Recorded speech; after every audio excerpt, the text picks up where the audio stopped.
తండ్రి కుమార పరిశుద్ధాత్మ నామమునకు యుగయుములకు మహిమ కలుగును గాక. 2025 సంవత్సరము 37వ ఆదివారమున దేవుణ్ణి ఆత్మతోనూ సత్యంతోనూ ఆరాధించడానికి కూడి వచ్చిన మీ అందరికీ క్రీస్తునామమున వందనాలు. ప్రియమైనటువంటి దేవుని సంగమా, నేటి పరిశుద్ధ ఆరాధన కార్యక్రమమును ప్రార్థనతో ప్రారంభించుకున్నాం. మన మధ్యలో ఉన్నటువంటి దైవజనులు ముందుకు వచ్చి మనల్ని ప్రారంభ ప్రార్థనలో నడిపించవలసిందిగా ప్రభు పేరట వారిని కోరుచుకున్నాం.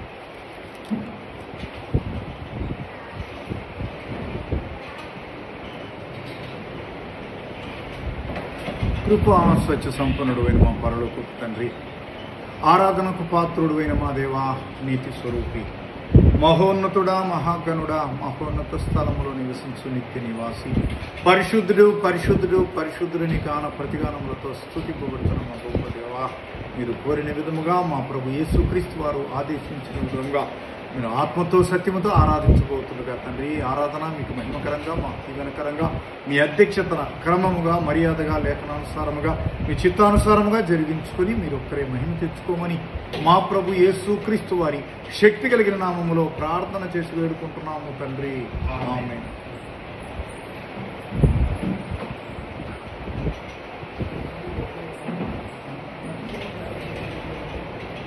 ఈ యొక్క సమయంలో దేవాతి దేవుని నామాన్ని పాటల ద్వారా కీర్తించుకుందాం. మొట్టమొదటిగా 11వ కీర్తన పాట ద్వారా దేవుని నామాన్ని మనం ఆరాధన చేద్దాం. పాట సంఖ్య 11. దయచేసి పాటల పుస్తకాలు ఉన్న వారందరూ కూడా పాటల పుస్తకాల్లో తీసి గమనించి కలిసి పాడి దేవుని ఆరాధించవలసిందిగా ప్రభు పేరట కోరుచున్నాం. దేవ సంస్తుతి చేయవే మనసా, శ్రీమంతుడగుయే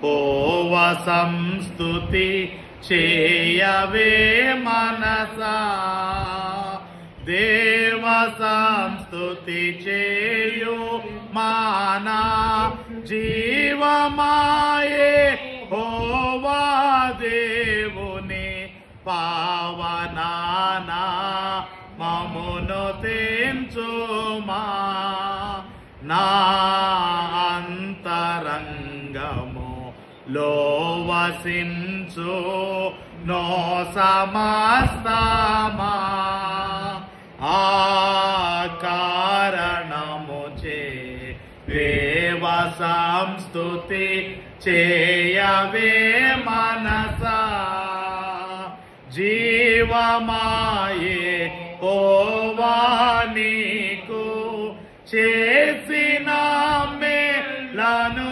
మరువాకు, జీవమాయే హోవా నీకు చేసిన మేలను మరువాకు, నీవు చేసిన పాతకంబులను మాన్నించి జబ్బు లేవియును లేకుండ చేయును, ఆ కారణముచే దేవ సంస్తుతి చేయవే మనసా, యౌవనంబు పక్షిరాజు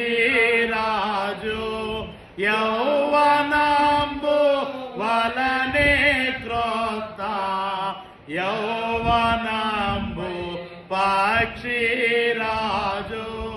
యౌవనంబు వలనే క్రొత్త, యౌవనంబై వెలయునట్లుగా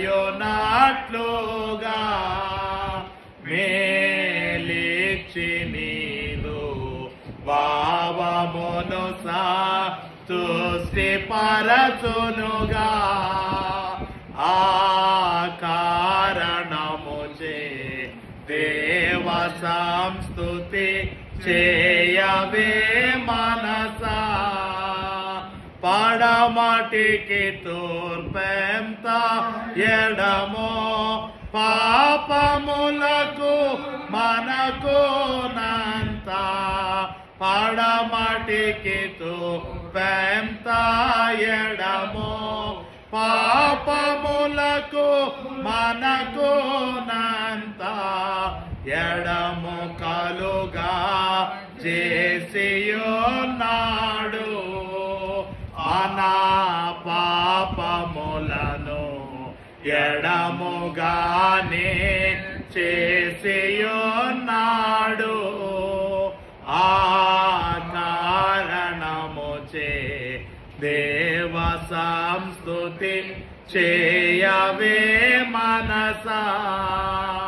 కొడుకులపై తండ్రి జాలి పడు విధముగా భక్తి పరులా. కొడుకులపై తండ్రి జాలి పడు విధముగా భక్తి పరులా. ఎడల జాలి పడును దేవుండు. ఆ కారణముచే సంస్తుతి చేయవే మనసా. శ్రీమంతుడగుయే హోవ సంస్తుతి చేయవే మనసా. రెండవదిగా పాటల పుస్తకంలో నుండి పాట సంఖ్య 137వ కీర్తన పాట ద్వారా దేవుని మనం ఆరాధన చేద్దాం. మన మధ్య రెండు సహోదరులు వెంకట్రావణ గారు వచ్చి 137వ పాటలో మనం నడిపించవలసిందిగా, పాటలు లీడ్ చేయవలసిందిగా ప్రభు పేరట వారిని కోరుతున్నాం. అందరం కూడా కలిసి పాట ద్వారా దేవుని మనం ఆరాధన చేద్దాం. 137వ పాట.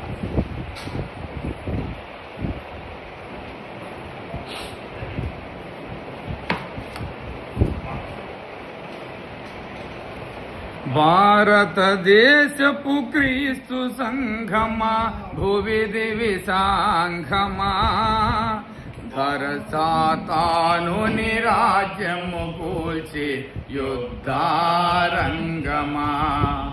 ధర సాతానుని రాజ్యము కూల్చి యుద్ధారంగమా.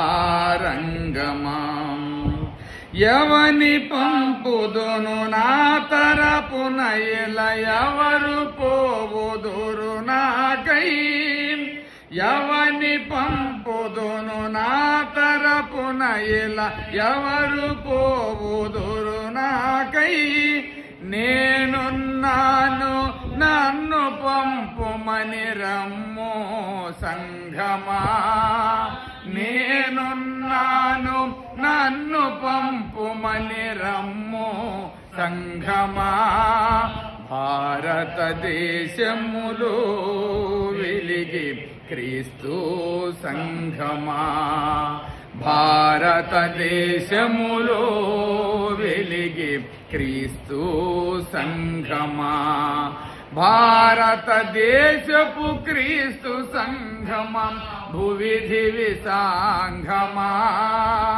భారతదేశపు క్రీస్తు సంఘమం, భువి దివి సాంఘమా. ధర సాతానుని రాజ్యము కూల్చి యుద్ధారంగమా. ధర సాతానుని రాజ్యము కూల్చి యుద్ధారంగమా. అడవి ప్రాంతముల ఎడారి భూముల ద్వీపవాసులను గనుమా. అడవి ప్రాంతముల ఎడారి భూముల ద్వీపవాసులను గనుమా. అంధకార ప్రాంతముల ప్రభుని జ్యోతిని వెలిగింపచనుమా. అంధకార ప్రాంతముల ప్రభుని జ్యోతిని వెలిగింపచనుమా. భారతదేశములో వెలిగి క్రీస్తు సంఘమా. భారతదేశములో వెలిగి క్రీస్తు సంఘమా. భారతదేశపు క్రీస్తు సంఘమా, భువి దివి సాంఘమా. భారతదేశపు క్రీస్తు సంఘమా, భువి దివి సాంఘమా. ధర సాతానుని రాజ్యము కూల్చి యుద్ధారంగమా. ధర సాతానుని రాజ్యము కూల్చి యుద్ధారంగమా. బ్రతుకులోన ప్రభు శక్తి లేని క్రైస్తవ జనాంగమును గనుమా. బ్రతుకులోన ప్రభు శక్తి లేని క్రైస్తవ జనాంగమును గనుమా పునుపు దివ్యలను సరిచేయగా ఉజ్జీవ జ్వాలగని చనుమా పునుపు దివ్యలను సరిచేయగా ఉజ్జీవ జ్వాలగని చనుమా భారతదేశములో వెలిగి క్రీస్తు సంఘమా భారతదేశములో వెలిగే క్రీస్తు సంఘమా భారతదేశపు క్రీస్తు సంఘమా భువిధివి సాంఘమా భారతదేశపు క్రీస్తు సంఘమా భువిధివి సాంఘమా ధర సాతానుని రాజ్యము కూల్చి యుద్ధారంగమా ధర సాతానుని రాజ్యము కూల్చి యుద్ధారంగమా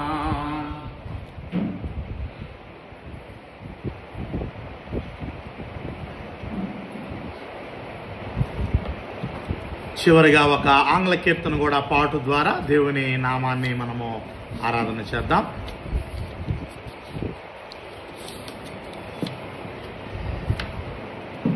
ఈ యొక్క సమయంలో 412వ కీర్తన పాటు ద్వారా దేవుని నామాన్ని మనం ఆరాధన చేద్దాం. Song number 412 in English. Would you be free from the burden of sin? There's power in the blood, power in the blood. Would you or evil a victory win? There's wonderful power in the blood. There is power, power, wonder-working power in the blood of the Lamb. There is power, power, wonder-working power in the precious blood of the Lamb. Fourth stanza. Would you do service for Jesus your King? There's power in the blood, power in the blood. Would you live daily His praises to sing? There's wonderful power in the blood. There is power, power, wonder-working power in the blood of the Lamb. There is power, power, wonder-working power in the precious blood of the Lamb. ఈ సమయంలో రెండో ప్రార్థన చేసుకుందాం. మన మధ్యలో ఉన్నటువంటి సహోదరులు Israel అన్న గారు ముందుకు వచ్చి మనల్ని రెండో ప్రార్థన నడిపించవలసింది ప్రభు పేరట కోరుచున్నాం. ఇంతవరకు ప్రార్థన ద్వారా పాటల ద్వారా దేవుని ఆరాధించాం. ఈ యొక్క సమయంలో దేవుని యొక్క వాక్యాన్ని ధ్యానించుకోవటకు దేవుని యొక్క సహాయాన్ని ప్రార్థన ద్వారా కోరుతున్నాం. ప్రార్థన నడిపించవలసింది సహోదరు ఇజ్రాయెల్ అన్న గారిని ప్రేమతో కోరుచున్నాం. అందరం ప్రార్థనలో ఏకీభవిద్దాం. ప్రార్థన చేసుకుందాం. మహోన్నతుడైనటువంటి మా ప్రియ పరలోకపు తండ్రి, ఈ ఘనమైన శ్రేష్టమైన నామానికి వందనాలు, స్తుతులు, స్తోత్రాలు చెల్లించుకుంటున్నాం తండ్రి. ఈ ఉదయకాల సమయంలో ఈ ప్రత్యేకంగా తండ్రి ఈ పునరుత్థాన దినములో మేమంతా కలిసి ఈ యొక్క సంఘములో కూడుకొని మేము నీ సన్నిధిలో ప్రార్థించడానికి, ఇంతవరకు పాడి స్తుతించి నేను ఆరాధించడానికి నీవిచ్చినటువంటి ఈ యొక్క నీ మహా సంకల్పములో తండ్రి నీవిచ్చినటువంటి ఉన్నతమైన సమయాన్ని బట్టి స్తుతులు, స్తోత్రాలు చెల్లించుకుంటున్నాం తండ్రి. మరి ఇక్కడ కూడి వచ్చినటువంటి ప్రతి కుటుంబాన్ని మీరు బలపరచండి. మరి ఈ సంఘాన్ని నడిపిస్తున్నటువంటి మీ దాసులను బలపరచండి దేవా. మీ కృప, నీ కాపుదల ఇక్కడ తోడుగా ఉంచి మరి దినదినాభివృద్ధి ఈ సంఘమునకు మీరు అనుగ్రహించమని ప్రార్థిస్తున్నాము తండ్రి. నీ యొక్క ఉన్నతమైనటువంటి నీ సత్యవాక్యమును మరి బోధించి తండ్రి వారి యొక్క ఉన్నతమైనటువంటి ఆత్మీయ అభివృద్ధికి మరి తోడ్పడుతూ ఉంటుండగా తండ్రి మీరే మాకు సహాయం చేయమని ప్రార్థిస్తూ ఉన్నాము తండ్రి.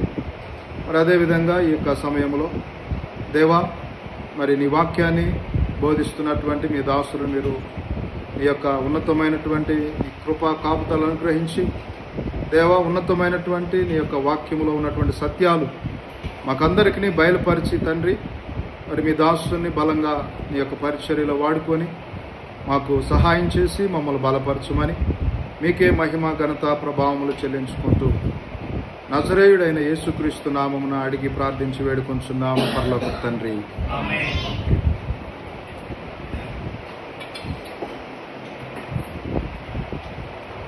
ఉత్తర ప్రత్యుత్తర భాగాన్ని చదువుకుందాం. Let us do the responsive reading. కీర్తన గ్రంథము 136వ కీర్తన మొదటి నుంచి చివరి వరకు ఉన్నటువంటి లేఖన భాగాన్ని ఉత్తర ప్రత్యుత్తర భాగంగా మనల్ని నడిపించి సహాయపడవలసిందిగా శ్రీనివాసరెడ్డి అంకుల్ గారిని, సహోదరులు శ్రీనివాసరెడ్డి అంకుల్ గారిని ప్రేమతో కోరుచున్నాం. మొదటి లైన్ సహోదరులు చదువుతుండగా ఆయన కృప నిరంతరం నన్ను మాటను బిగ్గరగా పలికి దేవుని నామాన్ని మనం ఆరాధన చేద్దాం. Responsive reading. అటు తర్వాత బైబిల్ పట్టణము ఆదికాండము 22వ అధ్యాయము మొదటి నుండి 14 వచ్చిన లేఖన భాగాన్ని యవన సహోదరుడు ప్రభుతేజ చదివినిపించవలసిందిగా వారిని కూడా ప్రేమతో కూర్చున్నాం.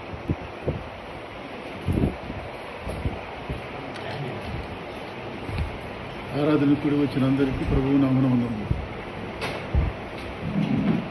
దేవదేవుని నిరంతర కృప కొరకు 136వ కీర్తన ధ్యానించుకున్నాం.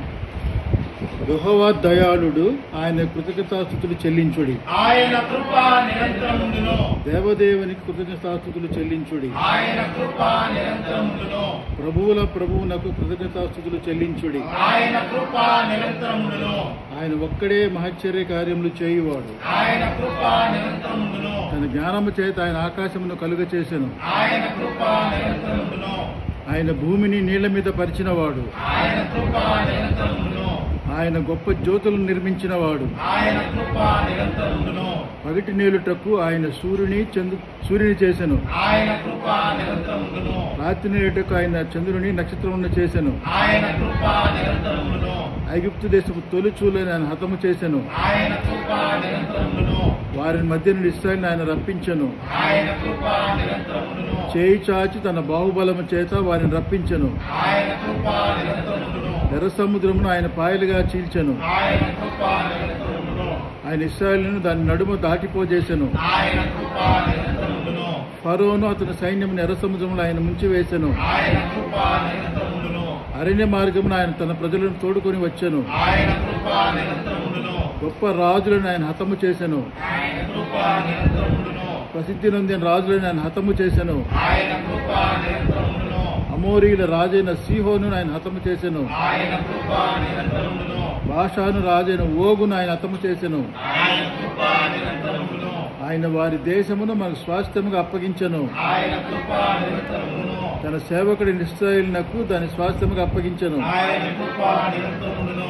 మనము దీనదశలో ఉన్నప్పుడు ఆయన మనల్ని జ్ఞాపకము చేసుకొనెను. ఆయన కృప నిరంతరముండును. మన శత్రువుల చేతుల నుండి మనల్ని విడిపించెను. ఆయన కృప నిరంతరముండును. సమస్త జీవులకును ఆయన ఆహారం ఇచ్చుచున్నాడు. ఆయన కృప నిరంతరముండును. ఆకాశమందు నుండి దేవునికి కృతజ్ఞతాస్తుతులు చెల్లించు. ఆయన కృప నిరంతరముండును.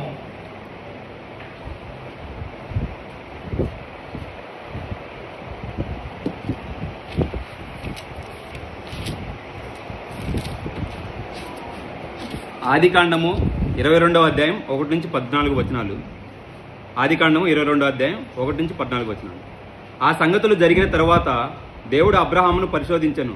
ఎట్లనగా ఆయన అబ్రహామా అని పిలువగా అతడు చిత్తము ప్రభువా అనెను.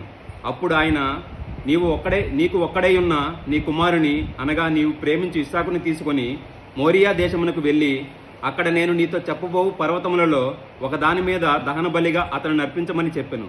తెల్లవారినప్పుడు అబ్రహాము లేచి తన గాడిదకు గంత కట్టి తన పనివారిలో ఇద్దరిని తన కుమారుడు ఇస్సాకును వెంటబెట్టుకుని దహనబలి కొరకు కట్టెలు చీల్చి లేచి దేవుడు తనతో చెప్పిన చోటికి వెళ్ళెను. 3వ నాడు అబ్రహాము కనులెత్తి దూరం నుండి ఆ చోటు చూచి తన పనివారితో, మీరు గాడిదతో ఇక్కడనే ఉండుడి, నేనును ఈ చిన్నవాడును అక్కడికి వెళ్ళి దేవునికి మ్రొక్కి మరలా మీ యొద్దకు వచ్చేదమని చెప్పి దహనబలికి కట్టెలు తీసుకొని తన కుమారుడు ఇస్సాకు మీద పెట్టి తన చేతితో నిప్పును కత్తిని పట్టుకుని పోయాను. వారిద్దరూ కూడి వెలుచుండగా ఇస్సాకు తన తండ్రి అయిన అబ్రహాముతో, నా తండ్రి అని పిలిచెను. అందుకతడు, ఏమి నా కుమారుడా అనెను. అప్పుడు అతడు, నిప్పును కట్టెలను ఉన్నవి గాని దహనబలికి గొర్రెపిల్ల ఏది అని అడుగగా అబ్రహాము, నా కుమారుడా, దేవుడే దహనబలికి గొర్రెపిల్లను చూచుకొనని చెప్పెను. అలాగూ వారిద్దరూ కూడి వెళ్ళి దేవుడు అతనితో చెప్పిన చోటికి వచ్చినప్పుడు అబ్రహాము అక్కడ బలిపీఠమును కట్టి కట్టెలు చక్కగా పేర్చి తన కుమారుడు ఇస్సాకును బంధించి ఆ పీఠము పైనున్న కట్టెల మీద ఉంచెను. అప్పుడు అబ్రహాము తన కుమారుని వధించుటకు తన చెయ్యి చాపి కత్తి పట్టుకొనగా యెహోవా దూత పరలోకము నుండి అబ్రహామా అబ్రహామా అని అతని పిలిచెను. అందుకతడు చిత్తము ప్రభువా అనెను. అప్పుడు ఆయన ఆ చిన్నవాని మీద చేయి వేయకము, అతని నేమియూ చేయకము, నీకు ఒక్కడై ఉన్న నీ కుమారుని నాకియ్య వెనుతీయలేదు గనుక నీవు దేవునికి భయపడువాడవని ఇందువలన నాకు కనబడుచున్నదనెను. అప్పుడు అబ్రహాము కన్నులెత్తి చూడగా పొదలో కొమ్ములు తగులుకొని ఉన్న ఒక పొట్టేలు వెనుక తట్టున కనబడెను. అబ్రహాము వెళ్లి ఆ పొట్టేలను పట్టుకుని తన కుమారునికి మారుగా పెట్టి దహనబలిగా అర్పించెను. అబ్రహాము ఆ చోటికి యెహోవా ఈరే అని పేరు పెట్టెను. అందుచేత యెహోవా పర్వతము మీద చూచుకొనును అని నేటి వరకు చెప్పబడును.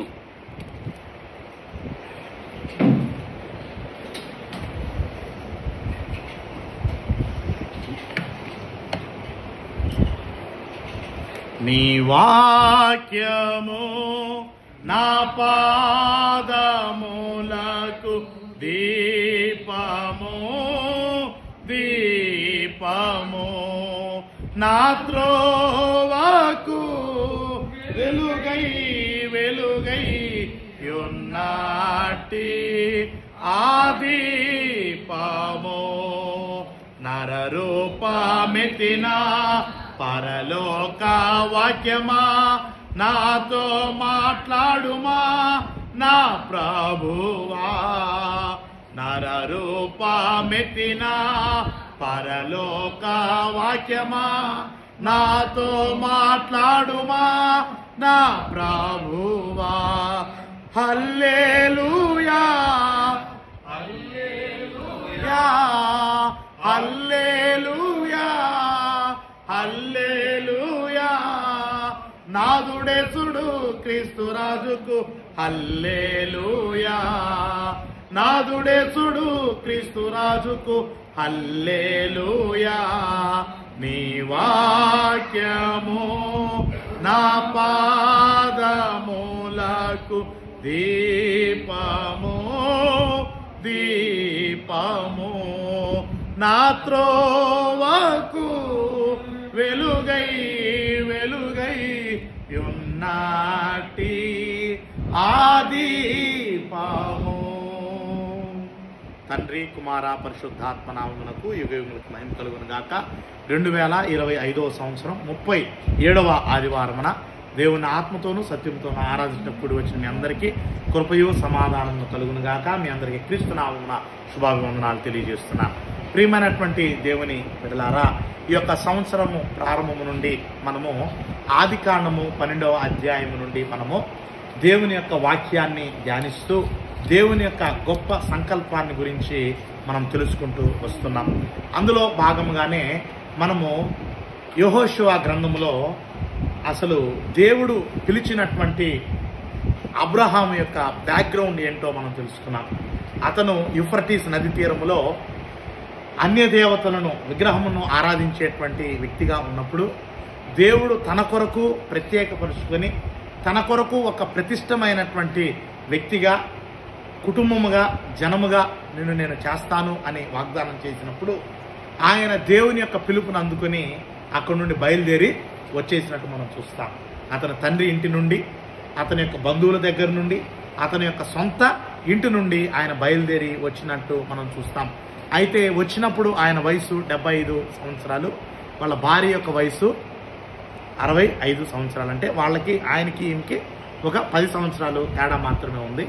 కాబట్టి 75 సంవత్సరాల్లో దేవుని యొక్క పిలుపును అందుకుని బయలుదేరినటువంటి అబ్రహాముకు 99 సంవత్సరాలు వచ్చినా కానీ, అంటే సుమారు ఎన్ని సంవత్సరాలు? 24 సంవత్సరాలు 24 సంవత్సరాలు కదా, 24 సంవత్సరాలు అయినా కానీ ఆయనకు పిల్లలు లేరు. అయ్యా, నువ్వు నన్ను పిలిచావు, నన్నేమో ప్రత్యేకమైన జనంగా చేస్తానన్నావు, నీ కొరకు నీ సొత్తు అయినటువంటి ప్రజలుగా నన్ను మారుస్తానన్నావు, అయితే నాకు వారసుడు లేడు అని ఆయన నిరుత్సాహపడినప్పుడు దేవుడు చెప్తాడు, అబ్రహాము నువ్వు దిగులు పడద్దు, ఫలానా సమయంలో నీకు కుమారుడు పుడతాడు అని చెప్పినప్పుడు అబ్రహాము తన యొక్క భౌతిక సంబంధమైనటువంటి పరిస్థితిని, హి సా హిజ్ ఫిజికల్ స్టాచ్యూర్, ఆయన యొక్క భౌతిక సంబంధమైన స్థితిని చూసుకొని సందేహపడ్డాడు.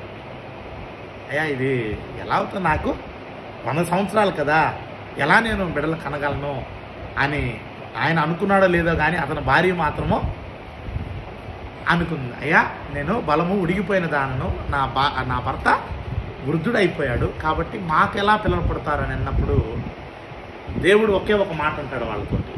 గుర్తుందా ఏమన్నాడు వాళ్ళతోటి? Is anything too hard for the lord. ఏమన్నాడు? దేవునికి అసాధ్యమైనది ఏమైనా ఉందా?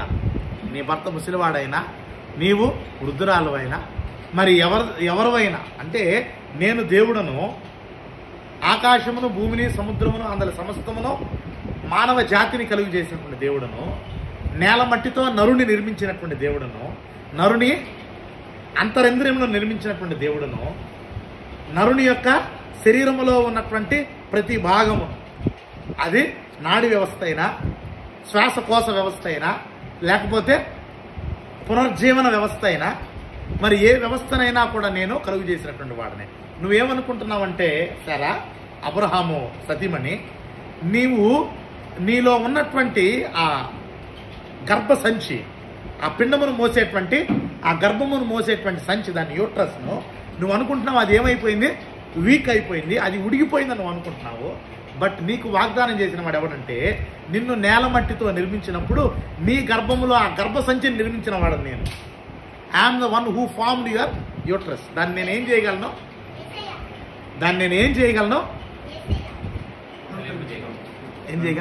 అసలు దాన్ని నేను, I'm the source, I'm the root cause of it. దాన్ని కలుగు చేసింది ఎవరు?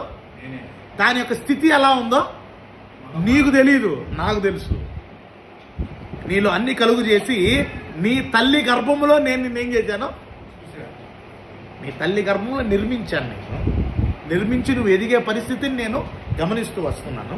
కాబట్టి nothing is too hard for me అని చెప్పినప్పుడు వాళ్ళు నమ్మారు. వాళ్ళు ఏం చేశారు? హెబ్రీ పత్రికలో మనం చూస్తున్నాము, వాగ్దానము చేసినటువంటి వాడు ఎవరు? నమ్మదగినటువంటి వాడు. దేవుడు నమ్మదగినటువంటి వాడు. God is faithful to his promise అని నమ్మి వాళ్లకు దేవుడు ఆయనకు 100 సంవత్సరాలు, శారాకు ఎన్ని సంవత్సరాలు? 90 సంవత్సరాలు వచ్చేటప్పటికి వాళ్లకు పండంటే మగబిడ్డను దేవుడు వాళ్ళకు అనుగ్రహించాడు. అనుగ్రహించినప్పుడు వానికి ఇస్సాకు అనే పేరు పెట్టాడు. ఇలా ప్రాసెస్ ఆఫ్ టైం జరుగుతూ ఉంది. జరుగుతున్న సమయంలో ఒక 10-12 సంవత్సరాలు కూడా అయి ఉండొచ్చు. కొన్ని సంవత్సరాలు అంటే ఇస్సాకు ఎదిగి పెద్దవాడయ్యేటువంటి పరిస్థితి వచ్చింది. జాగ్రత్తగా వినండి, ఓవర్లాప్ అవ్వకుండా మనం గమనించాలి. ఇస్సాకు ఎంత ఎత్తు ఎదిగాడు? కొంత ఎత్తు ఎదిగాడు. తల మీద కట్టెలు మోసేటువంటి స్థితి. ఇప్పుడు ఉదాహరణకు ప్రెట్టి ఉంది. ప్రెట్టి తల మీద మనం బరువు పెడతామా? అదే శశాంక్ మీద పెడతాం. అంటే Isaac was not a small bye. Isaac అనేటువంటి వాడు ఇక్కడ చిన్న బాలుడైతే కాదు. He was grown to be an young man. ఒక యవనస్తుడు అయి ఉంటాడు. అటువంటి యవన వయసుకి ఇస్సాకు వచ్చేసాడు. అబ్రహాము, శారా, ఇస్సాకు, ఇప్పుడు వీళ్ళు ముగ్గురే ఉన్నారు మనకి. బిడ్డలు లేనటువంటి వారికి 25 సంవత్సరాలు ఎదురు చూసిన తర్వాత వాళ్ళకు కుమారుడు పుట్టాడు. వాళ్ళకి కుమారుడు పుట్టాడు. ఇప్పుడు కుమారుడు పుట్టి యంగ్ బాయ్ అయ్యాడు, యవనస్తుడు అయ్యాడు. యవన వయసు వచ్చినప్పుడు దేవుడు చూశాడు అబ్రహాం. 22వ అధ్యాయము సోదరులు చదివారు కదా, అక్కడికి వెళ్దాము. ఆదికాండం 22వ అధ్యాయం 16వ పేజీ నెంబర్ కొత్త నిబంధనలో బైబిల్ గ్రంథాన్ని మనం చూద్దాము. ఆ సంగతులు జరిగిన తరువాత దేవుడు అబ్రహామును పరిశోధించెను.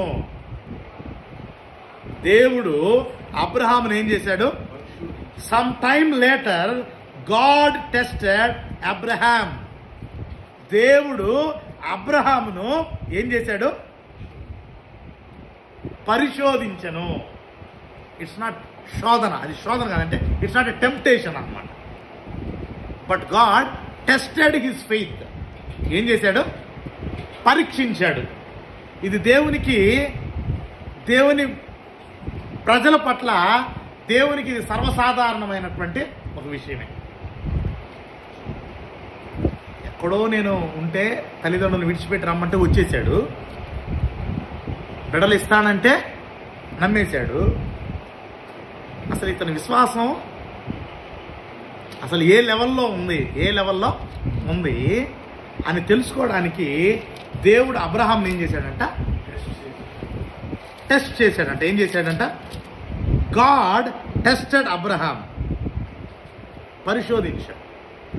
ఎప్పుడు కూడా పరీక్షల్లో నెగ్గితేనే విజయం అనేటువంటిది తేటపడుతుంది. పరీక్ష లేకపోతే విశ్వాసాన్ని దేవుడు దేంతో పోలుస్తాడంటే బంగారంతో పోలుస్తాడు. దేంతో పోలుస్తాడు? బంగారం. మనకున్నటువంటి విశ్వాసం ఏంటంట? ఎటువంటిదంట? బంగారం వంటిదంట. ఆ బంగారము యొక్క కాంతి, ఆ బంగారం యొక్క షైనింగ్, ఆ బంగారం యొక్క ఉన్నటువంటి ఆ గొప్పతనం ఎప్పుడు బయటపడుతుంది? ఇది మంచి బంగారమా కాదా అని మనం కంసాలి అంగడికి తీసుకెళ్ళినప్పుడు ఆ గోల్డ్ స్మిత్ ఏం చేస్తాడంటే దాన్ని ఏం చేస్తాడు? ఎలా టెస్ట్ చేస్తాడు?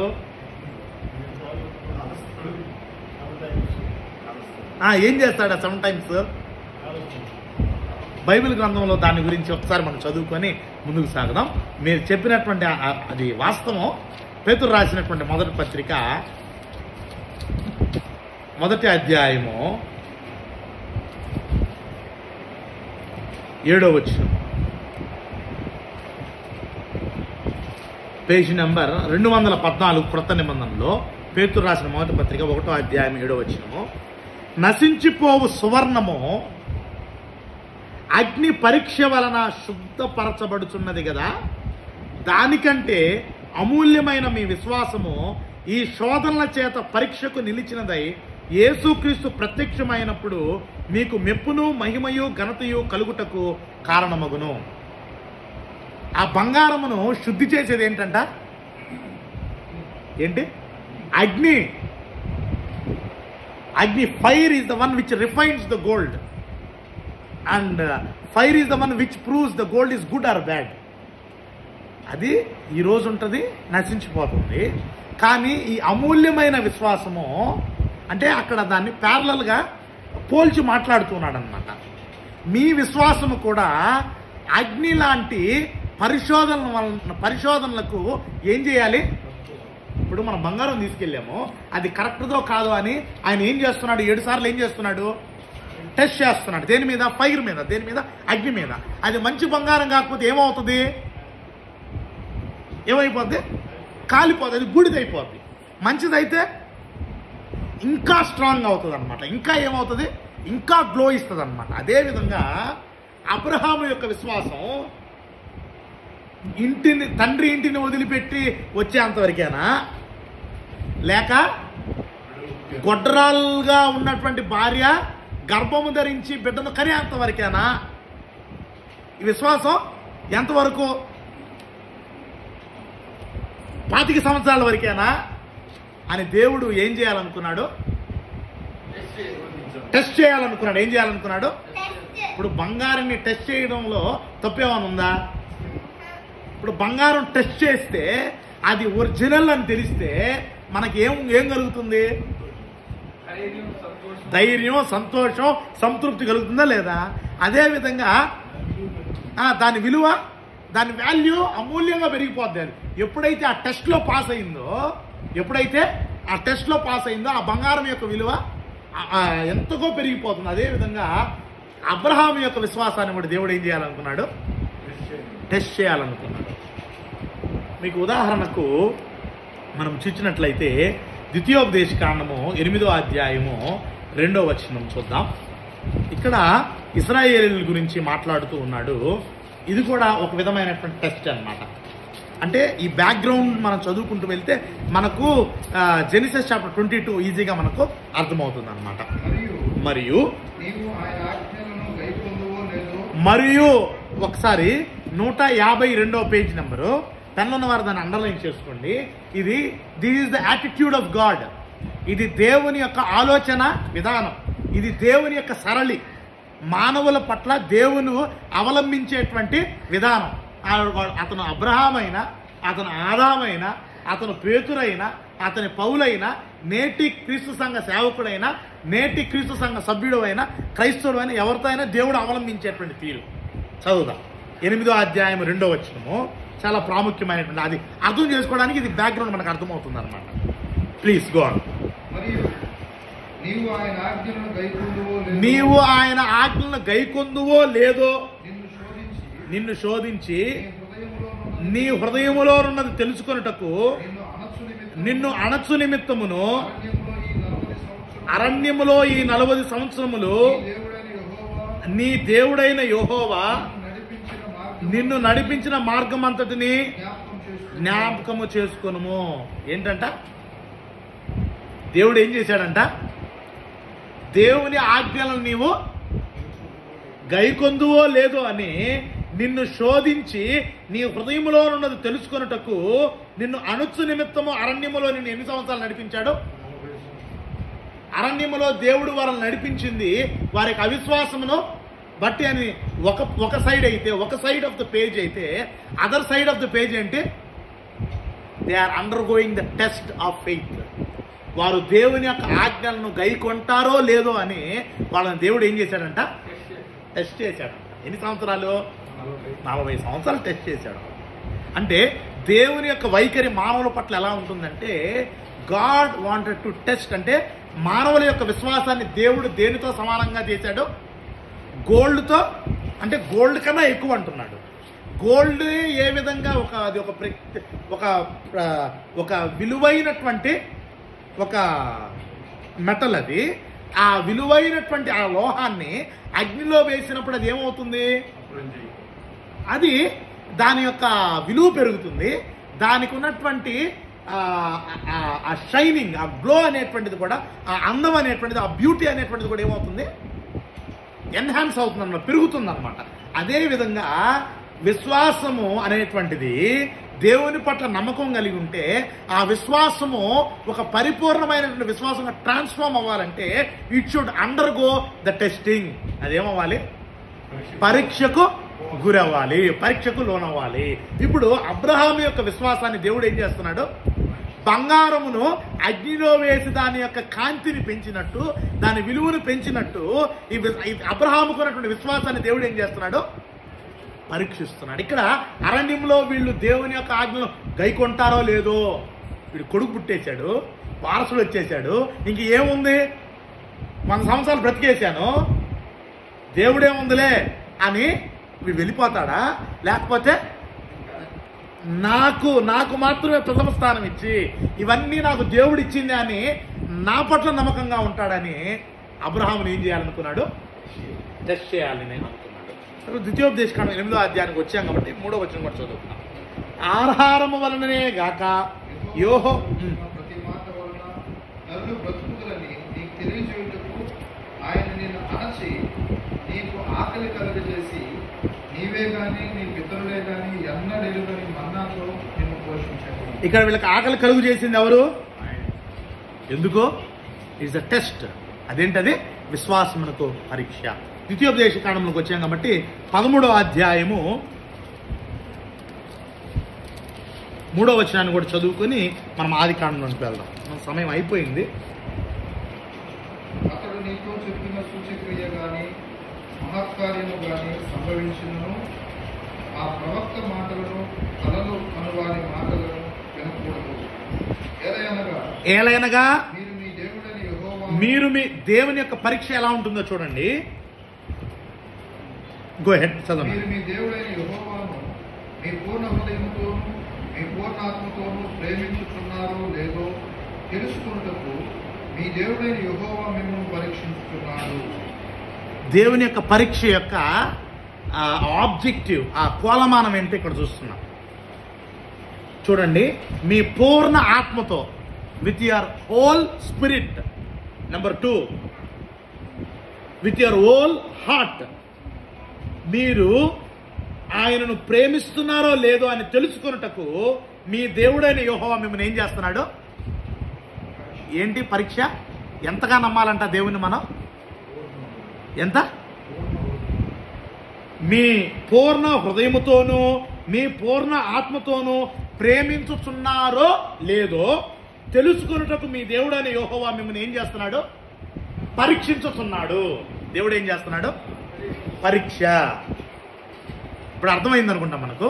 అబ్రహామును దేవుడు ఏ విధంగా టెస్ట్ చేస్తున్నాడంటే, పూర్ణ హృదయము, సగం హృదయము అబ్రహాము యొక్క సగం హృదయంలో దేవుడు, సగం హృదయంలో లేక పుట్టిన కొడుకున్నారా? లేకపోతే మొత్తం హృదయంలో దేవుడు ఉన్నాడా అని దేవుడు ఏం చేయాలనుకున్నాడు? టెస్ట్ చేయాలనుకున్నాడు. ఏంటి ఈయన ఏం చేసి ఉంటాడో? మనిషి కదా అబ్రహాము. లేక ఇప్పుడు వరకు దేవుడా దేవుడా అన్నాను, లేక పిల్లోడు పుట్టాడు, నీతో ఎంజాయ్ చేస్తాను లేరా దేవుడు తర్వాత అని కూడా అని ఉండేవాడు కాదేమో. ఎందుకంటే అతని యొక్క విశ్వాస పరిణామాలు మనం చూసి ఉంటాం.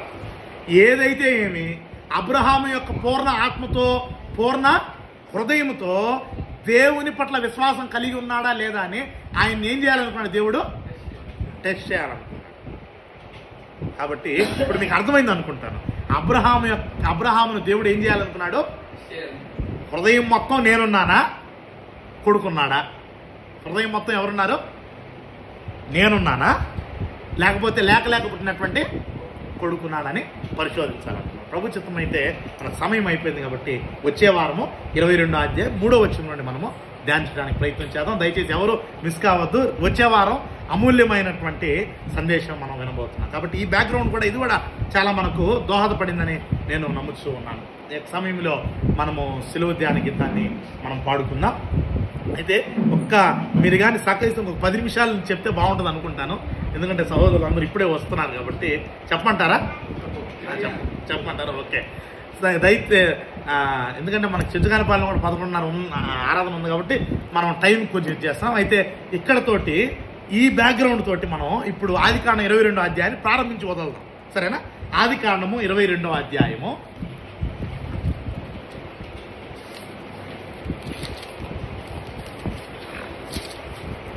ఇప్పుడు మనకు బ్యాక్గ్రౌండ్ అర్థమైంది కదా.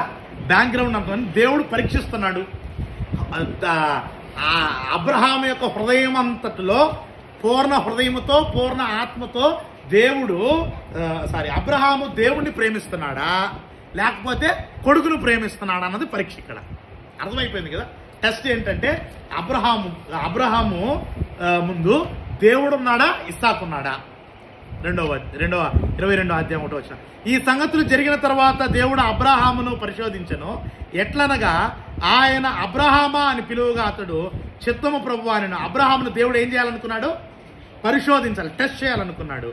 2వ వచనం. అప్పుడు ఆయన, నీకు ఒక్కడై ఉన్న నీ కుమారుని అనగా నీవు ప్రేమించు ఇస్సాకుని తీసుకొని మోరియా దేశమునకు వెళ్ళి అక్కడ నేను నీతో చెప్పబోవు పర్వతములలో ఒకదాని మీద దహన బలిగా అతనిని అర్పించుమని చెప్పాను. ఏం చెప్పాడు? దహన బలిగా అర్పించమన్నాడు. ఇది టెస్టే కదా. ఈ టెస్ట్ ఎటువంటిది? దేవుణ్ణి ప్రేమిస్తున్నాడా, ఇస్సాకును ప్రేమిస్తున్నాడా? కాబట్టి దేవుడే వస్తున్నాడు. అబ్రహాము, నువ్వు లేయ్యా, నువ్వు లేచి నీకు నేను ఇచ్చినటువంటి ఒకే ఒక కుమారుణ్ణి నువ్వు తీసుకొని నువ్వేం చెయ్యి? అక్కడ చూడండి 2వ వచనములో, నీవు ప్రేమించు ఇస్సాకును. ఇప్పుడు ఇస్సాకును ఈయన ఏదో ఈజీగా తీసుకోవాలా, బాగా ప్రేమిస్తున్నాడు. ఎలా ప్రేమిస్తున్నాడు? బాగా ప్రేమిస్తున్నాడు. కాబట్టి 22వ అధ్యాయం 2వ వచనంలో చెప్తున్నాడు ఆదికాండంలో, నీవు మోరియా దేశంకి వెళ్ళి అక్కడ మోరియా పర్వతంలో ఒక దాని మీద దహన బలిగా అతను అర్పించమని చెప్పాను. దహన బలి, బర్న్ట్ ఆఫరింగ్. దహన బలి అంటే బలిపీఠం మీద ఆ కుర్రవాణ్ణి కట్లు పరవాలి. ఆ కట్లు పరిచి ఆ పిల్లవాడిని ఏం చేయాలంటే, ఇస్సాకుని ఏం చేయాలంటే ఆ బలిపీఠాన్ని మీద పండబెట్టి దానికి కట్టేయాలి. దానికి ఏం చేయాలి? కట్టేయాలి. కట్టేసి దేవునికి ప్రార్థన చేసి ఆ అబ్బాయిని ఏం చేయాలంటే బ్రతికి ఉండగానే ఆ అబ్బాయిని ఏం చేయాలంటే అగ్ని మండించాలి. అగ్నితో ఏం చేయాలి? అందులో నుంచి వచ్చేటువంటి ఆ వాసనను దేవుడు అంటే దహన బలి. ఇప్పుడు ఇస్సాకును కూడా దేవుడు ఎలా అడుగుతున్నాడు? దహన బలి. మామూలుగా మనుషుల్ని దహన బలులు అర్పించరు, పశువులను మాత్రమే అర్పిస్తారు. ఎవరిని? పశువుల్ని, అంటే గొర్రె పిల్లలను వాటిని అర్పిస్తారంట. వాటిని ఏం చేస్తారంటే వాటిని ముందు వధించేస్తారు. ముందు ఏం చేస్తారు? వధించేస్తారు. అయితే మనిషిని ఆ వధించేటువంటిది ఉండకుండా డైరెక్ట్గా ఏం చేస్తారంటే దేవునికి ఆహుతిగా ఇచ్చేస్తారంట. ఇప్పుడు దేవుడు అబ్రహామును పిలిచి, అయ్యా నీ కొడుకుని నీవు దహన బలిగా అర్పించాలి. అని చెప్పాడు. చెప్పిన వెంటనే అబ్రహాం ఏం చేస్తున్నాడో చూడండి. ఇది రాత్రి అయిపోయింది. 3వ వచనం, తెల్లవారినప్పుడు అబ్రహాము లేచి తన గాడిదకు గంత కట్టి తన పనివారిలో 2 తన కుమారుడికి ఇస్సాకుని వెంటబెట్టుకుని దహన బలి కొరకు కట్టెలు చీల్చి లేచి దేవుడు తనతో చెప్పిన చోటికి వెళ్ళెను. ఏం చేశాడు? నేను చెప్పాను కదా, దహన బలులు ఎలా అర్పించాలో. బలిపీఠం ఉంటుంది, ఆ పీఠం మీద కట్టెలు పేర్చాలి, కట్టెల మీద ఈ బలి పశువు బలి ఇస్సాకునుగా ఉంచాలన్నమాట. తర్వాత వాళ్ళు 3 రోజులు ప్రయాణం చేశారు. చూడండి, మూడవ నాడు అబ్రహాము కన్నులెత్తి దూరము నుండి ఆ చోటును చూచి తన పనివారితో మీరు గాడితో ఇక్కడనే ఉండుడి. చూడండి 5వ వచనము, నేనును ఈ చిన్నవాడును అక్కడికి వెళ్ళి దేవునికి మ్రొక్కి మరలా మీ యొద్దకు వచ్చేదమని చెప్పి. ఇక్కడ చూడండి 5వ వచనం చూడండి ఏం చెప్తున్నాడు. నేనును, చదువుతారా? ఈ చిన్నవాడును అక్కడికి వెళ్ళి, ఎక్కడికి? పర్వతం మీదకి వెళ్ళి దేవునికి మ్రొక్కి మరలా మీ యొద్దకు వస్తాను అన్నాడా, వచ్చేదము అన్నాడా? అంటే ఎవరెవరు వస్తారంట తిరిగి? దేవుడేమో వాడిని అక్కడ దహన బలిగా అర్పించి రమ్మంటే ఈయన ఏం చెప్పిపోతున్నాడు? ఇక్కడ వస్తామంటున్నాడు. అంటే దేవునికి అబ్రహాముకు ఉన్నటువంటి నమ్మకం. దేవుడు నన్ను టెస్ట్ చేస్తున్నాడా, నేను టెస్ట్లో నేను పాస్ అవుతాను. మరలా వాళ్ళకి ఏం చెప్తున్నాడు? నేను నా కొడుకు 2 వస్తాం అంటున్నాడు అని బయలుదేరి 6వ వచనం చూడండి, దహన బలికి కట్టెలు తీసుకుని తన కుమారుడు ఇస్సాకు మీద పెట్టి తన చేతితో నిప్పును కత్తిని పట్టుకొని పోయెను. నెంబర్ 1, కట్టెలు ఇస్సాకు మోస్తున్నాడు. ఇతని చేతిలో ఏముంది?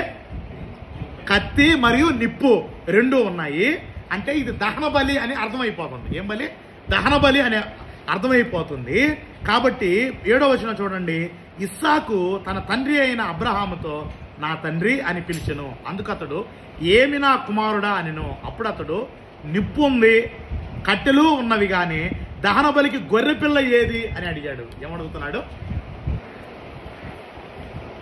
దహన బలికి అంటే ఈ పిల్లోడు అనేక సార్లు చూసి ఉంటాడు. వీళ్ళు నాయన బలి అర్పించడం దైవభక్తుడు కదా అబ్రహాము, పుట్టినప్పుడు చూసి ఉంటాడు. నాయన కట్టెలు ఉన్నాయి, ప్రతిసారి మనం కట్టెలు తీసుకెళ్తాం, నిప్పు ఉంది, కత్తి ఉంది, తర్వాత ఏం లేదు, గొర్రెపిల్ల లేదే. పోయినసారి గొర్రెపిల్ల తీసుకుపోయాం కదా, ఈసారి గొర్రెపిల్ల ఏది అని అడుగుతూ ఉన్నాడు. అబ్రహాంకి ఒక్కడికే తెలుసు గొర్రెపిల్ల ఎవరో. గొర్రెపిల్ల స్థానంలో అరే నువ్వేరా అని చెప్తే ఆ పిల్లోడు ఏం చేసి ఉంటాడు? పారిపోయి ఉన్నాడా? ఏడ్చి ఉన్నాడా? ఆ ఏడుపును చూసి అబ్రహాము కలత చెంది ఉన్నాడా? అయితే అబ్రహాం ఏం చెప్తాడు చూడండి. అబ్రహాము నా కుమారుడా, దేవుడే దహన బలికి గొర్రె పిల్లను చూచుకొనునని చెప్పాను. ఎక్కువ మాట్లాడబాకు, అదన ప్రసంగం మాట్లాడబాకు, నోరు మూసుకొని రా అని అన్నాడా? ఏమన్నాడు? నా కొడుక, నా కుమారుడా, దేవుడే, ఎవరు? దేవుడే చూసుకుంటాడు పదయ్యా, నీకెందుకు అది? దేవుడికే కదా దహన బలి, దేవుడే చూసుకుంటాడు, నువ్వు పద అని చెప్పినప్పుడు అలాగూ వారిద్దరూ కూడి వెళ్ళి దేవుడు అతనితో చెప్పిన చోటికి వచ్చినప్పుడు అబ్రహాము అక్కడ బలిపీఠమును కట్టి కట్టెలు చక్కగా పేర్చి తన కుమారుడు ఇస్సాకును బంధించి ఆ పీఠం పైన కట్టెల మీద ఉంచెను. అప్పుడు అబ్రహాము తన కుమారుని వధించుటకు తన చెయ్యి చాపి కత్తి పట్టుకొనగా యెహోవా దూత పరలోకము నుండి అబ్రహామా అబ్రహామా అని అతను పిలిచెను. అందుకు అతడు చిత్తం ప్రభువా అనెను. అప్పుడు ఆయన ఆ చిన్నవాని మీద చెయ్యి వేయకుము, అతని నేమియూ చేయకుము, నీకు ఒక్కడై ఉన్న నీ కుమారుని నాకీయ వెనుక తీయలేదు గనుక నీవు దేవునికి భయపడువాడవని ఇందువలన నాకు కనబడుతున్నదనిను. ఏమన్నాడు? నువ్వు పరీక్షలో నెగ్గావు, నీ హృదయంలో ఎవరున్నారు? నేనున్నాను, నీ కుమారుడు లేడు. నీ పూర్ణ ఆత్మలో, నీ పూర్ణ ఆత్మతో, నీ పూర్ణ హృదయంతో నువ్వు ఎవరిని ప్రేమిస్తున్నావు? నన్ను మాత్రమే ప్రేమిస్తున్నావు అని నాకు తెలిసింది. ప్రియమైనటువంటి దేవుని సంగమా, ఈరోజు మనము ధ్యానిస్తున్నటువంటి యొక్క లేఖనము మనకు ఒక చైతన్యంగా ఇది ఉంది. ఎందుకంటే మన విశ్వాసము ఏమవ్వాలి? పరీక్షించబడినప్పుడు, బంగారము పరీక్షించబడినప్పుడు దాని విలువ, దాని యొక్క కాంతి ఏ విధంగా పెరుగుతుందో, దేవుడు కూడా మన విశ్వాసాన్ని పరిశోధించినప్పుడు మన యొక్క విశ్వాసపు యొక్క స్థితి, మన విశ్వాస యొక్క పరిణామము కూడా ఎదిగి దేవునికి ఇంకా మనం సమీపిస్తులుగా మనం మారి, మనం ఆత్మ సంబంధంగా మనం ఏం చెందుతున్నాం, రూపాంతరం చెందేటువంటి స్థితికి మనం వస్తూ ఉన్నాం. అబ్రహాము ఎవరినిచ్చాడు? దేవుడు ఏమడిగాడు? దేవుడు లేక ఇచ్చినటువంటి కొడుకుని ఇదిగో తీసుకోయ్యా అని చేశాడా లేదా? దేవుడికి ఇస్సాకు ప్రాణాన్ని పోసింది ఎవరు? దేవుడేనా? కాబట్టి ఇస్సాకు ప్రాణం దేవుడికి కావాలా? కానీ అక్కడ ఏం జరిగింది? విశ్వాస పరీక్ష జరిగింది. The faith of Abraham was tested. Abraham యొక్క విశ్వాసము ఏం చేయబడింది? అప్పుడు వెంటనే దేవదూత వచ్చి, అబ్రహామా నీవు దేవుణ్ణి నీవు ప్రేమిస్తున్నావని నాకు అర్థమైంది, కాబట్టి నువ్వేం చేయి. అప్పుడు అబ్రహాము 12వ వచనం చూద్దాం. అప్పుడు ఆయన ఆ చిన్నవాని మీద చేయి వేయకము, అతను ఏమియో చేయకము, నీకు ఒక్కడై ఉన్న నీ కుమారుని నాకు వెనుక తీయలేదు కనుక నీవు దేనికి భయపడవాడని ఇందువల్ల నాకు కనబడుచున్నదని నేను. అప్పుడు అబ్రహాము కన్నులెత్తి చూడగా పొదలో కొమ్ములు తగులుకొని ఉన్న ఒక పొట్టేలు వెనుక తట్టున కనబడెను. అబ్రహాము వెళ్ళి ఆ పొట్టేలును పట్టుకొని తన కుమారునికి మారుగా పెట్టి దహన బలిగా అర్పించెను. అబ్రహాము ఆ చోటికి యెహోవా ఈరే అని పేరు పెట్టెను. అందుచేత యెహోవా పర్వతం మీద చూచుకొను అని నేటి వరకు చెప్పబడును. యెహోవా దూత 2వ మారు పరలోకం నుండి అబ్రహామును పిలిచి ఇట్లనెను. 16వ వచనం చూద్దాం. నీకు ఒక్కడే అయ్యున్న నీ కుమారుని వెనుక తీయక ఈ కార్యము చేసినందున నేను నిన్ను ఆశీర్వదించి ఆకాశ నక్షత్రముల వలెను సముద్ర తీరమందలి ఇసుక వలెను నీ సంతానమును నిశ్చయముగా విస్తరింపజేసేదను. నీ సంతతి వారు తమ శత్రువుల గవిని స్వాధీనపరుచుకుందురు. మరియు నీవు నా మాట వినినందున భూలోకములోని జనములన్నీ నీ సంతానం వలన ఆశీర్వదింపబడును. నా తోడని ప్రమాణము చేసి ఉన్నానని యెహోవా సెలవిచ్చినను. తరువాత అబ్రహాము తన పనివారి వద్దకు తిరిగి రాగా వారు లేచి అందరూ కలిసి బెర్షెబాకు వెళ్ళిరి. అబ్రహాము బెర్షెబాలో నివసించెను. 19వ వచనం. పని వాళ్ళకి ఏం చెప్పాడు? మేము వెళ్ళేసి వస్తామన్నాడు. అలాగే వచ్చారా? నువ్వు విశ్వాసంతో ఏదైతే పలుకుతావో దేవుడు దాన్ని ఏం చేస్తాడు? ఫలింపచేస్తాడు, దాన్ని నెరవేరుస్తాడు. మనిషి విశ్వాసం వలన జీవిస్తాడు. విశ్వాసం అనేటువంటిది పరీక్షింపబడుతుంది. అబ్రహాము అక్కడ చూడండి 18వ వచనంలో, ఇది కొంచెం లోతుగా మనం చదవవలసినటువంటి లేఖన భాగము. 18వ వచనంలో అక్కడ ఒక ప్రత్యేకమైనటువంటి వాగ్దానం, అక్కడ ప్రవచనం అక్కడ జరుగుతుంది. మరియు నీవు నా మాట వినినందున ఏం చేశావు? నీ కొడుకును కూడా నువ్వేం చేశావు? నాకు ఇచ్చేసావు. కాబట్టి భూలోకములోని జనములన్నీ నీ సంతానము వలన ఆశీర్వదింపబడును. ఎవరి వలన ఆశీర్వదింపబడును? భూమి మీద ఉన్న సకల జనులు. ఈరోజు భూమి మీద ఉన్నటువంటి సకల జనులకు ఉన్నటువంటి ఒకే ఒక నామము. ఏమి నామము? క్రీస్తు నామము, క్రైస్తవ్యము. క్రైస్తవులైనటువంటి వారు. ఈ క్రైస్తవులైనటువంటి వారు ఎవరి సంతానము నుండి రావాలి?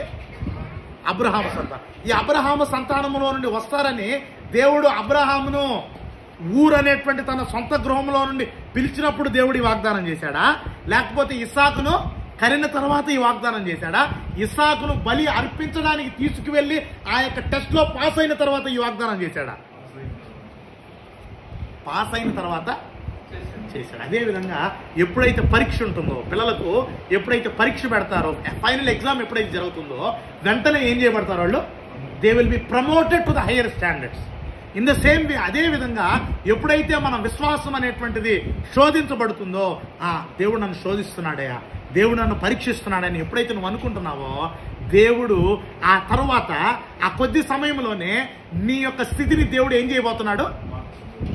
ఉన్నత స్థితికి మార్చబోతున్నాడు అన్నటువంటి అది ఒక సైన్ గా మనము తీసుకోవాలి. అది భౌతికంగానైనా, ఆత్మ సంబంధంగానైనా, ఆర్థిక సంబంధంగానైనా, మరి ఏ సంబంధంగానైనా దేవుడు ఆ పరీక్ష తర్వాత మనల్ని దేవుడు ఏం చేయబోతున్నాడు? God is going to enhances. మనల్ని ఏం చేయబోతున్నాడు? మనల్ని హెచ్చించబోతున్నాడు, పెంచబోతున్నాడు అన్నమాట. ఇప్పుడు అబ్రహాము యొక్క పరిస్థితి ఎలా అయిపోయింది? You will be a blessing. నిన్ను ఎవరైతే దీవిస్తారో నేను వాళ్ళని దీవిస్తాను, నిన్ను ఎవరైతే శపిస్తారో వాళ్ళని నేను శపిస్తాను. ఇప్పుడు ఏమంటున్నాడు, నీ వలన భూమి అన్నంతటా జనులందరూ కూడా ఏం చేయబడతారు అంటే ఆ విశ్వాస పరీక్షలో ఆయన ఏమయ్యాడు, నెగ్గాడు. ఈరోజు ఆ విశ్వాస పరీక్ష నీకు నాకు దేవుడు పెడితే మనం నెగ్గితే మనం దీవించబడతాం, మన బిడ్డలు దీవించబడతారు, మన సంతానం దీవించబడుతుంది, మన తరతరాలు దీవించబడుతుంది. కాబట్టి అటువంటి విశ్వాసం మనం కూడా కలిగి జీవిద్దాం.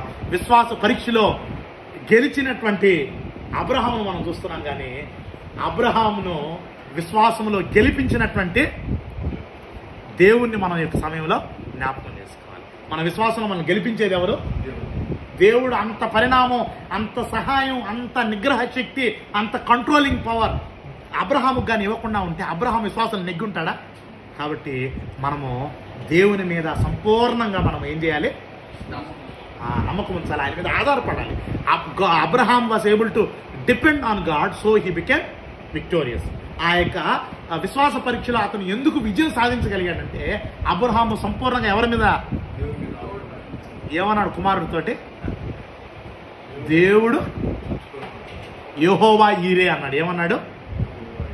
యెహోవా ఈరే. దానికి అర్థం ఏంటంటే గాడ్ విల్ ప్రొవైడ్. దాని అర్థం ఏంటంటే దేవుడు ఇస్తాడు, దేవుడు సమకూరుస్తాడు.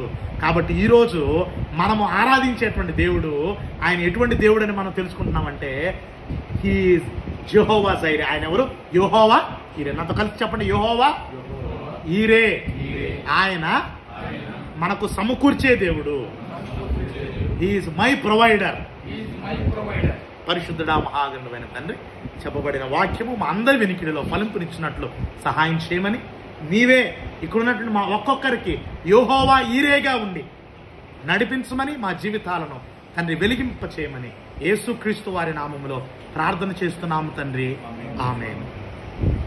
నా పాపము బాప నరరూపివైనావు,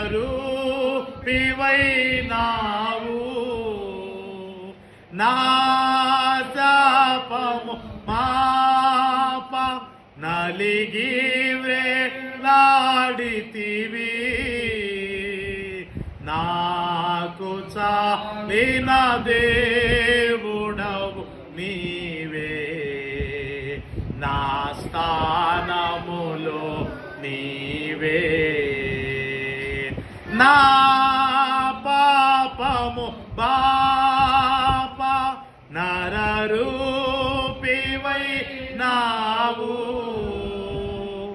నా శాపము మాప నలిగి వ్రేలాడితివి, నాకు చాలిన దేవుడవు నీవే, నా స్థానములో నీవే, నాకు చాలిన దేవుడవు నీవే, నా స్థానములో నీవే. హల్లెలూయా యేసయ్యా, హల్లెలూయా యేసయ్యా, ఎందుకో నన్నింతగా నీవు ప్రేమించితివో దేవా, అందుకో నా దీన స్తుతి పాత్ర. హల్లెలూయా యేసయ్యా, హల్లెలూయా యేసయ్యా. ఈ యొక్క సమయంలో ప్రభురాత్రి పోయిన కార్యక్రమం పాల్గొంటూ పొందాం. దైవజనులు ముందుకు వచ్చి ప్రభురాత్రి పోయిన కార్యక్రమం నడిపించవలసిందిగా కోరుచున్నాం. ఆ తర్వాత రొట్టె ద్రాక్షరసం పంచుట్లో పరిచర్యలో సహాయపడవలసిందిగా సహోదరు శ్రీనివాసరెడ్డి అంకుల్ గారిను కూడా ప్రేమతో కోరుచున్నాం. ఆరాధనలో 4వ అంశమైనటువంటి ఒట్టువిల్స్ కార్యక్రమం. ఈ కార్యక్రమం ద్వారా మనము ప్రభువును జ్ఞాపకం చేసుకుంటున్నాం. ముఖ్యంగా ప్రభువు పునరుద్ధాన దినాన్ని మనం ప్రచురించబోతున్నాం. దేవుడు మనకిచ్చినటువంటి ఆజ్ఞను మనము నెరవేర్చుటకు మనము ఈ సత్య ఆరాధనలో నిలిపినటువంటి దేవదేవునికి కృతజ్ఞత తెలియజేస్తున్నాం.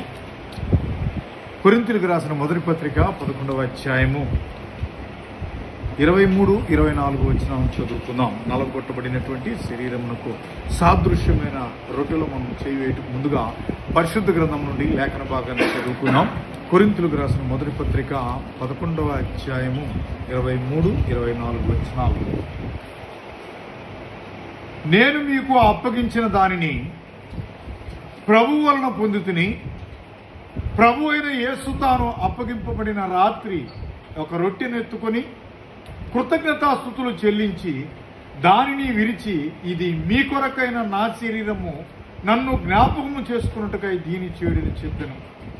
అవును, మిక్కిలిగా ప్రేమించిన మా పరలోకపు తండ్రి స్తోత్రం. నైనా మా యెడల మీకున్నటువంటి అపారమైనటువంటి మరి ప్రేమకు గుర్తుగా మీ ప్రియ కుమారుని సిలువకు అప్పగించారు. ఆయన సిలువలో నలకొట్టబడి మరి తండ్రి మా పాపములకు విమోచన కలుగు చేసి మరి తండ్రి కుమారులుగా కుమార్తెలుగా చేసుకున్న విధానాన్ని బట్టి మీ బిడలంగా మేము మీ సన్నిధిలో ఉంటూ మీరు మాకు ఆజ్ఞాపించిన విధంగా ఆజ్ఞను మేము నెరవేర్చిపోతుండగా మా పాపముల నిమిత్తమే నలగొట్టబడిన మా ప్రభు శరీరమునకు సాదృశ్యమైన రొట్టె మా మధ్యలో ఉంటుండగా తండ్రి రొట్టెను ఆశీర్వదించి మాకు దయచేయమని, పంచిపెడుతున్న పరిచారకును దీవించమని మా ప్రభు యేసు క్రీస్తు వారి శక్తి కలిగిన నామములో ప్రార్థన చేస్తూ కృతజ్ఞతాస్తుతులు తెలియజేస్తున్నాము తండ్రి. ఆమేన్.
ఆ ప్రకారమే భోజనమైన పిమ్మట ఆయన పాత్రను ఎత్తుకుని, ఈ పాత్ర నా రక్తమూలైన కృత నిబంధన, మీరు దీనిలోనిది త్రాగున్నప్పుడెల్లా నన్ను జ్ఞాపకం చేసుకున్నట్టుగా దీన్ని చేయడం చెప్పారు. మీరు ఈ రొట్టెను తిని ఈ పాత్రలోనిది త్రాగున్నప్పుడెల్లా ప్రభువు వచ్చే వరకు ఆయన మరణమును ప్రచురించారు. కృపా సత్య సంపన్నుడైన మా పరలోకపు తండ్రి స్తోత్రమైన దీవెనకరమైన స్థితిని మాకు అనుగ్రహించి మరి తండ్రి మా ప్రభు ఆజ్ఞాపించిన విధముగా ఈ సమయంలో మా ప్రభువు మానవాళి విమోచన కొరకు సిలువలో చిందించిన నిబంధన రక్తం వరకు సాదృశ్యమైన ద్రాక్షరసము మేము స్వీకరించుటకు సిద్ధపరచుటగా తండ్రి రసపాత్రను ఆశీర్వదించి మాకు దయచేయమని, పంచిపెడుతున్న పరిచారకుని దీవించమని మా ప్రభు యేసు క్రీస్తు వారి శక్తి కలిగిన నామంలో ప్రార్థన చేస్తూ కృతజ్ఞతాస్తులు తెలియజేయుచున్నాము తండ్రి.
ఆరాధనలో చివరి అంశమైనటువంటి కానుకలు సమర్పించుకున్నట్టు ముందుగా పరిశుద్ధ గ్రంథం నుండి లేఖనంలో ఆజ్ఞాపించబడిన విధముగా మనము కానుకలను సమర్పించాలని మరి లేఖన భాగం తెలియజేస్తుంది.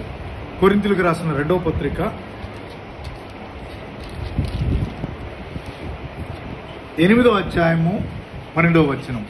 అయితే మనకు ఒక డౌట్ రావచ్చు, అయితే దశంభాగాల సంగతి ఏంది అనేటువంటి ఒక ఆలోచన ఖచ్చితంగా మన మనసులోకి వస్తుంది. ఎందుకంటే ఆనవాయితీగా అది వస్తుంది కనుక ఆ విషయాన్ని ఒకసారి మనము లేవికాండము 27వ అధ్యాయము 34వ వచనాన్ని ఒకసారి చదువుదాం. లేవికాండము 27వ అధ్యాయము 34వ వచనం.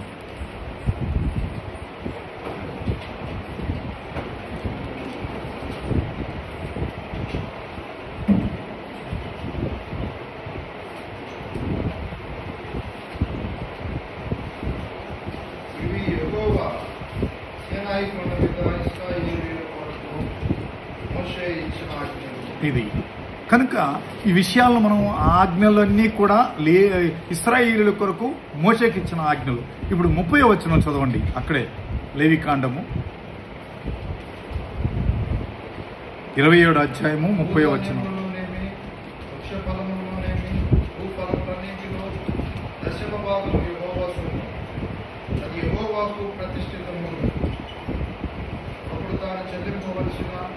దశమ భాగములలో దేనినైనను విడిపింపబోయిన ఎడల దానిలో 5వ వంతును దానితో కలుపుకోలేదు. గోవులలోనే కానీ గొర్రె మేకలలోనే కానీ కోల క్రింద నడచులన్నింటిలో దశమ భాగము ప్రతిష్ఠితమగును. చాలు. ఇప్పుడు మనం చదువుకున్నటువంటి 34వ వచనంలో ఏముంటుందంటే లేవికాండం 27వ అధ్యాయంలో ఇవి నాతో కలిసి చెప్పండి. ఇవి యెహోవా సినాయి కొండ మీద ఇశ్రాయేలీయుల కొరకు మోషేకిచ్చిన ఆజ్ఞలు. మనకిచ్చిన ఆజ్ఞలు కాదు, మనకిచ్చిన ఏందో 8వ అధ్యాయము 2వ కొరింథీ పత్రిక 12వ వచనం చూద్దాం.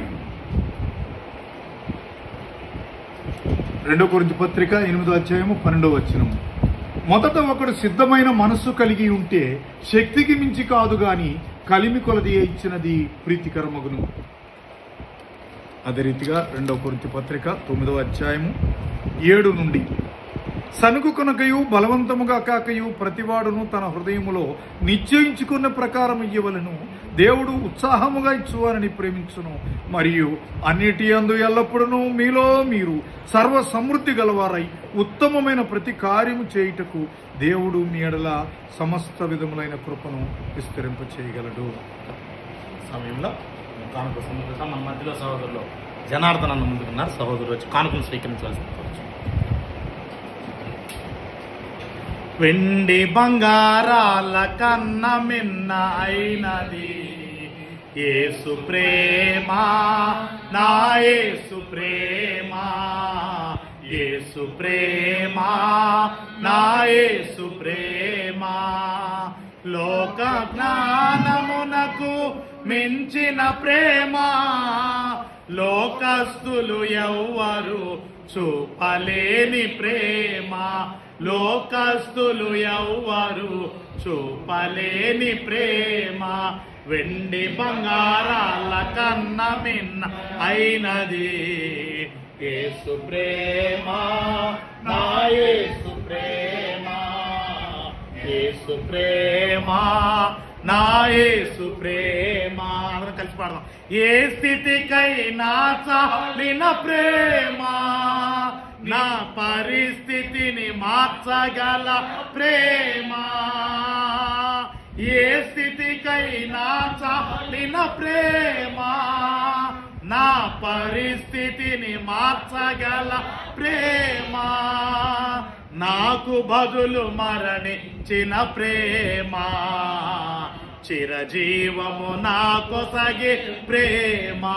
నాకు బదులు మరణించిన ప్రేమ, చిరజీవము నాకు సగే ప్రేమ. యేసు ప్రేమ శాశ్వత ప్రేమ, యేసు ప్రేమ శాశ్వత ప్రేమ. హల్లెలూయా మహదానందమే, హల్లెలూయా మహదానందమే. వెండి బంగారాల కన్నమే అయినది యేసు ప్రేమ, నా యేసు ప్రేమ, యేసు ప్రేమ, నా యేసు ప్రేమ. ప్రతి ఆదివారం ఉదయం 9 గంటల నుండి 14 గంటల వరకు ఆరాధన కార్యక్రమం, ప్రతి బుధవారం సాయంత్రం 6 గంటల నుండి 7 గంటల వరకు బైబిల్ తరగతి, అదేవిధముగా శుక్రవారం సాయంత్రము 5 గంటల నుండి 6:30 గంటల వరకు స్త్రీల కూడిక సంఘ కార్యక్రమాల్లో పాల్గొనవలసిందిగా సంఘమును ప్రేమతో కోరుతున్నాం. అదేవిధంగా ఆదివారము 11:30 నుండి 1 గంట వరకు చెంచుగానిపాలెంలో ఆరాధన కార్యక్రమం, సాయంత్రము 5 గంటల నుండి 6:30 వరకు అల్లిమడుగులో ఆరాధన కార్యక్రమం, అదే సమయంలో కాట్రాయిపాడులో సాయంత్రము 5 గంటల నుండి 6:30 వరకు కార్యక్రమాలు జరుగుతున్నాయి.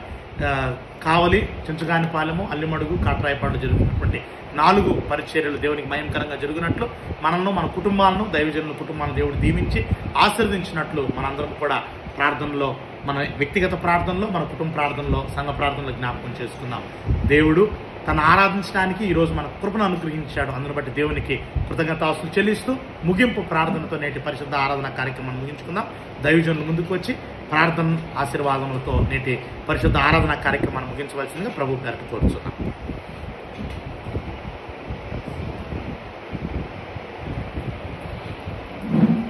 ప్రార్థించుకున్నాం. కృపా స్వచ్ఛ సంపన్నుడైన మా పరలోకపు తండ్రి, ఆరాధనకు పాత్రుడైన మా దేవా, నీతి స్వరూపి, మీకు మేము జనులు కాగలిగిన విధానాన్ని బట్టి స్తోత్రం చెల్లిస్తున్నాం తండ్రి. మీరు మమ్మల్ని మా ప్రభు ద్వారా కుమారులుగా, కుమార్తెలుగా చేసుకున్నారు. జీవగ్రంథంలో మాకు స్థానం ఇచ్చారు. పరిశుద్ధాత్మనే వరాన్ని ఇచ్చారు. మీ కుమారులుగా, కుమార్తెలుగా ఈ లోకంలో జీవించటకు మరి తండ్రి మీరు అనుగ్రహించినటువంటి శ్రేష్టమైన అవకాశాన్ని బట్టి మీకు కృతజ్ఞతలు తెలియజేస్తున్నాం. ప్రత్యేకంగా అమూల్యమైనటువంటి మరి తండ్రి జీవవాక్కులను మేము వినుండగా ఆ మాటలు మా హృదయంలో నాటబడి 100 60 30 ఫలించుటకు సహాయం దయచేయండి. చేరి వచ్చిన కుటుంబాలను దీవించండి. ఆయా బిడ్డల హృదయ కోరికలను తీర్చండి, అక్కర్లను తీర్చండి, అవసరాలను తీర్చండి. బిడ్డలకు మంచి ఆరోగ్యమును, ఆయుష్కాలము దయచేయండి. యవ్వన బిడ్డలకు మంచి భవిష్యత్తును దయచేయండి.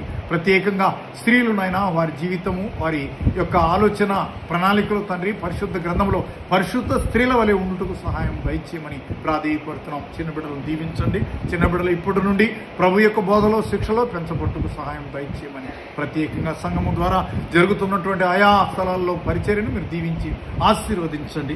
వచ్చినటువంటి మమ్మల్ని అందరినీ దీవించి ఆశీర్వదించండి. రాలేకపోయినటువంటి బిడ్డలకు మరొక తరుణమును దయచేయమని ఇచ్చిన అవకాశాన్ని బట్టి స్తోత్రం చెల్లిస్తూ ఘనత, మహిమ, ప్రభావాలు మీకొక్కరికే ఆరోపిస్తూ మా ప్రభు యేసుక్రీస్తు వారి శక్తి కలిగిన నామములో ప్రార్థన చేసి వేడుకుంటున్నాము తండ్రి. ఆమేన్. మన తండ్రి అయిన దేవుని ప్రేమయు, ప్రభు అయిన యేసుక్రీస్తు వారి దివ్యకృపయు, పరిశుద్ధాత్మ అన్యోన్య సహవాసము సదా మనందరికీ తోడై ఉండును గాక. ఆమేన్. అందరికీ వందనాలు.